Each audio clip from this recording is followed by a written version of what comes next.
The Women Leaders Project. We are chronicling the most successful and influential women across the nation. Women in business, philanthropy, sports, entertainment, politics, and so much more.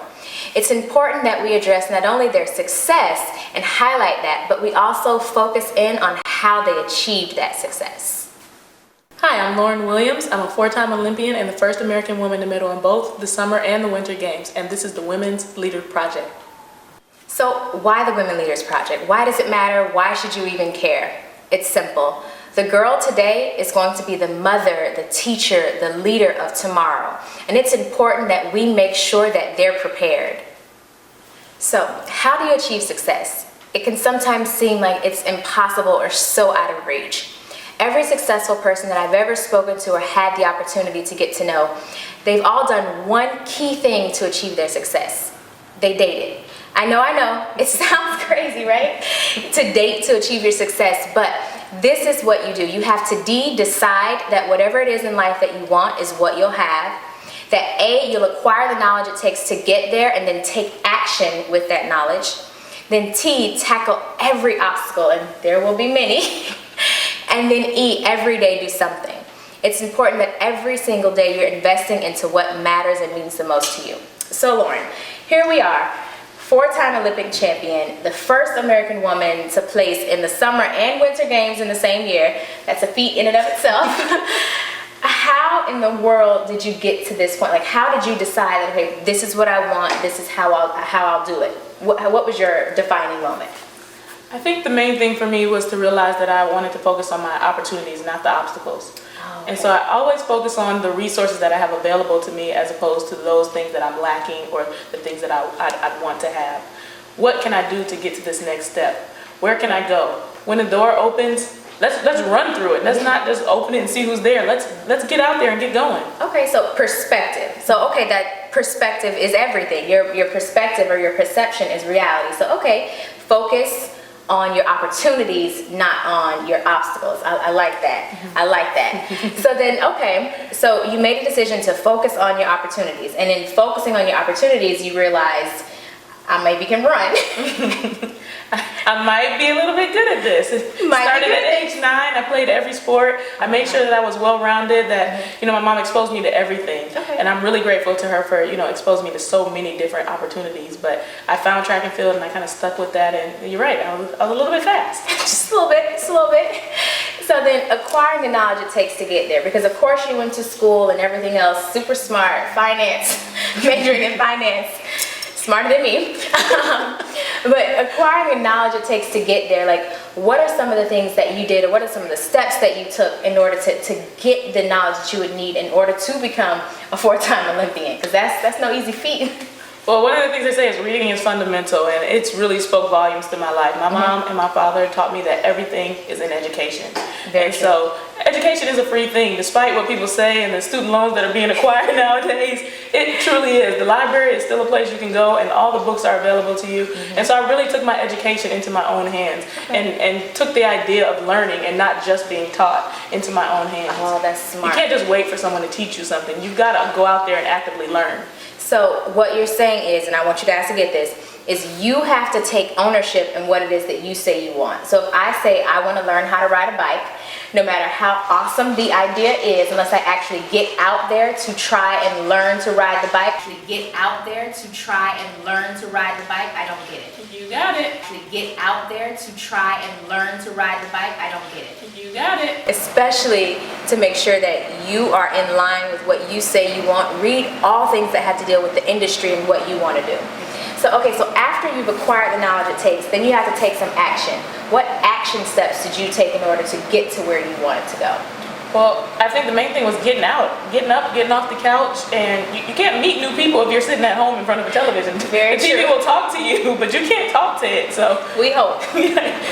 Taking action is getting out there, exposing yourself to the things that you want, the people that you want to meet, and not being afraid to talk and articulate what it is that you're trying to do in life. Okay. So we've dated just a little bit now. So we've made a decision. We've acquired the knowledge it takes to get there, and we've taken action by actually getting up. That's step number 1, get up. And then now T, tackle every obstacle. As a woman in sports, I'm pretty sure the obstacles have been outrageous. So what are some of the things, you don't even have to tell us actual obstacles, but what are some of the obstacles, or how did you overcome the obstacles that you were presented? I think overcoming obstacles is a mindset, and so the main thing you need to do is first decide that you're going to get back up. And I've been really inspired by my bobsled driver, who says all the time, fall down 7 times, stand up 8. And so it's kind of the thing we say when we go to the line. No matter what's going on that day, how rough it's been, fall down 7, but guess what, we're getting up the next time. And so there will be things that come against you. There'll be days you feel like you are weak and you are defeated and you can't go another step. But you get up anyway, and you continue forward anyway. And in the midst of that, you're building your confidence. And another cliche to say, what doesn't kill you doesn't makes you stronger. And it does. I mean, I'm a true living testament to that. Some days you're just like, oh my God, can I get another step? I'm done. Now that's it. Tap out. But you look back on those moments in life and you realize that those made me a better person. They made me a more confident person. They made me more equipped to deal with whatever it is that's coming next toward me. And so when I see an obstacle, I say, okay, I might be down now, but guess what? I'm getting back up. Okay, so I get lost going everywhere. I've accepted it. It's what it is. I'm working on it. But to get anywhere, it's always easier when you have a GPS. I call mentors my GPS. So what are who are some of the mentors who have helped you along the way to get to where you are? I think the main thing about mentors for me is that it's not necessarily a who, it's the characteristics of the who. And so people who are the ones that will tell you the truth, even when you don't want to hear it, that's a mentor. Yeah. A person who's going to keep it real with you at all times, that's a mentor. The one that's going to sit down and have a hard conversation with you or comfort you in the midst of something that you're going through. The person is not going to abandon you and wait for you to get done going through it and then call you back. Right. Those are your mentors, and I think it's very important the team that you choose to be around you and people that can, are also focused on growth and going forward and going up. Those are the people that can mentor you, and they also have to have more knowledge than you. You don't want someone who thinks the exact same thing that you do. Very true. Because you're just going to be thinking the same thing together. Exactly. Like, we can't grow and we can't discover new things and we can't become a new person if we're not meeting people that have different mindset than us, and meshing those two different mindsets to see how we can continue to grow together. I always say, because sometimes I hear people tell me, well, I don't want to be around people who are smarter than me. And I'm like, no. You definitely want to be around people that are smarter. That's who you want. All the people who are smarter than you, latch on to them because it stretches your mind. And just like you were saying with working out, how you build that physique or how you get there is by constantly pushing yourself past the point of your comfort. Get really, really uncomfortable, and that's where you grow. The more uncomfortable, usually, that's when you experience true growth. Exactly. And there's just a stat about using a small part of your brain. I think we only use like 10% or something like that of 10%. Our brain. But why not use the whole thing if you can? Yeah. Let's get to 20. Let's force the edge. Let's get to 30. Like, if we can, let's really try. Getting the most out of life is when you're making the most of yourself and your potential. I agree 110% with that. So then, if let's say you had to describe yourself in 6 words. I know that is hard because you are smart. One or two. No, 6 words. If you could describe yourself in 6 words, what would it be? I'd start with loyal. I'd say faithful. Full of faith, but also faithful as a person and to other people. I describe myself as defiant. I'm pushing the limits. A rebel. You can't make history if you're not defying odds and the things that people said have never been done before. So what were we on? We got 3 now. We got 3. We got loyal, faithful, defiant. I'd say I'm a friend, definitely. Okay. I'm very good at being social and getting out. So social and like I said, friendly, I guess would be a better word than just friend. Okay. So we got 5. 4. I would say social can't count. Oh, okay. So we'll count social. We'll count social. Okay. So then one more. Probably a little bit stubborn, but that's how you get places in life. I'm not. I'm a Virgo, actually. Oh yes, you guys are definitely stubborn. Definitely. But you can't get places in life unless sometimes you can't be willing to compromise because there's something that you want to achieve, and so I'm going to do what I have to do to get to this point. Yeah, stubborn, and my mother hated it about me because I was a super stubborn child.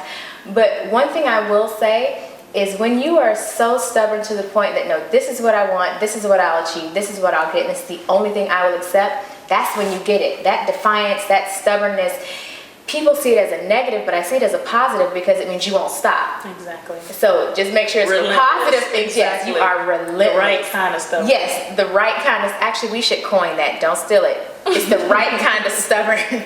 But that is super important because, like you said, those are the people who make history, the people who are willing to, you know what, no, this is what I want, this is what I'll get, whether you like it or not, this is what it will be. So, okay, that I may have to take that defiant, because I've never described myself as defiant, but I'll borrow it. You can borrow I'll give it back, but There's enough defiance to go around. Exactly. So the last thing here, and I'm so grateful that you've taken the time to help us forward our mission. But if you could talk to your younger self, what would you say to her? I'd say to make sure that you love yourself first. That is the most important thing, is that you care for and take care of yourself and love yourself. That way you are equipped to be able to love and help other people. Yeah. And a huge part for me, you know, as a younger me would be a younger female, and I'd say stay away from the boys. You know, a man does not validate you. Mm-hmm. You validate you, yeah. And you have your own things instilled in you that you can be independent. You can be a very respectful and a very competent young woman with or without any male around. Yeah. And so don't feel like you need a man to validate you, yeah. And you will go so much further in life because you know who you are, and then you will find someone who compliments you, not someone who is going to be a distraction to you. Yeah, that is huge. Because knowing who you are is of utmost importance, and understanding that who you are at your core is what matters most. Okay, so every day do something. Every day do something is not to say you can't live your life and enjoy yourself, but what do you do every day to make sure you get to where it is you're trying to go? I think the main thing is to get up every day, get out of the bed, and go do something. Yeah. You can't be working toward a goal if you're not working toward that goal. And once you reach that point of doing whatever this goal is that you achieve, you don't stop getting up every day to do something. Yeah. You've got to keep moving forward. You got to keep growing. You got to keep taking yourself to the next level. Mm-hmm. And if it's one thing that's done and accomplished, start looking forward to that next thing. Mm-hmm. It doesn't stop. You don't stop living. You don't stop existing, unless you actually do. So as long as you're here, you've got purpose. And you've got to get up and you've got to do something, and it's working toward a next goal. Cool. So every single day, step one, get up. Yes, it will require you to move. Mm-hmm, mm-hmm. So step one, get up, and then just keep going. And once you hit that goal, don't stop there. Okay, get in the habit of consistently being successful. There's one of my favorite quotes, and I believe it's by Aristotle. Excellence is not an act, but a habit. Exactly. So if you get in the habit of constantly excelling, constantly creating, moving, achieving the things you want, that is every day do something. And a habit of being accountable to yourself. I had a friend the other day, and she said, what was your high, your low, and your betcha didn't know? And I was like, what? And she said, I ask my children this every day, high, low, bet you didn't know. And so every day, what did you do? Hold yourself accountable. Mm-hmm. What was your high of the day? Because make sure that you say something positive to yourself about what you accomplished during the day. What was your low? Okay, we could do a little bit better here. This wasn't the best part of my day, but tomorrow I can make this part better doing X, Y, Z. Mm-hmm. And then bet you didn't know, something that you weren't expecting, because there's always something that pops up along the day. And I think when you take that time to self-reflect, you are, one, holding yourself accountable, but you're also being able to reshape your vision and make sure that you're heading forward in the right direction. You know what, that's so amazing, because whenever I work with youth, I always tell them, you need to implement a self-assess me. And I'm going to now borrow your friend, so high five friend, thank you. that high, low, bet you didn't know. Because that is an awesome way to self-assess me, where I assess myself every single day. Okay, what did I do? Because I want to make sure that, like we said, every single day I'm doing something. So make sure every single day, high, low, bet you didn't know. Remember, no matter what has been, you create what will be. Remind yourself every single day, I am possible, simply because you are.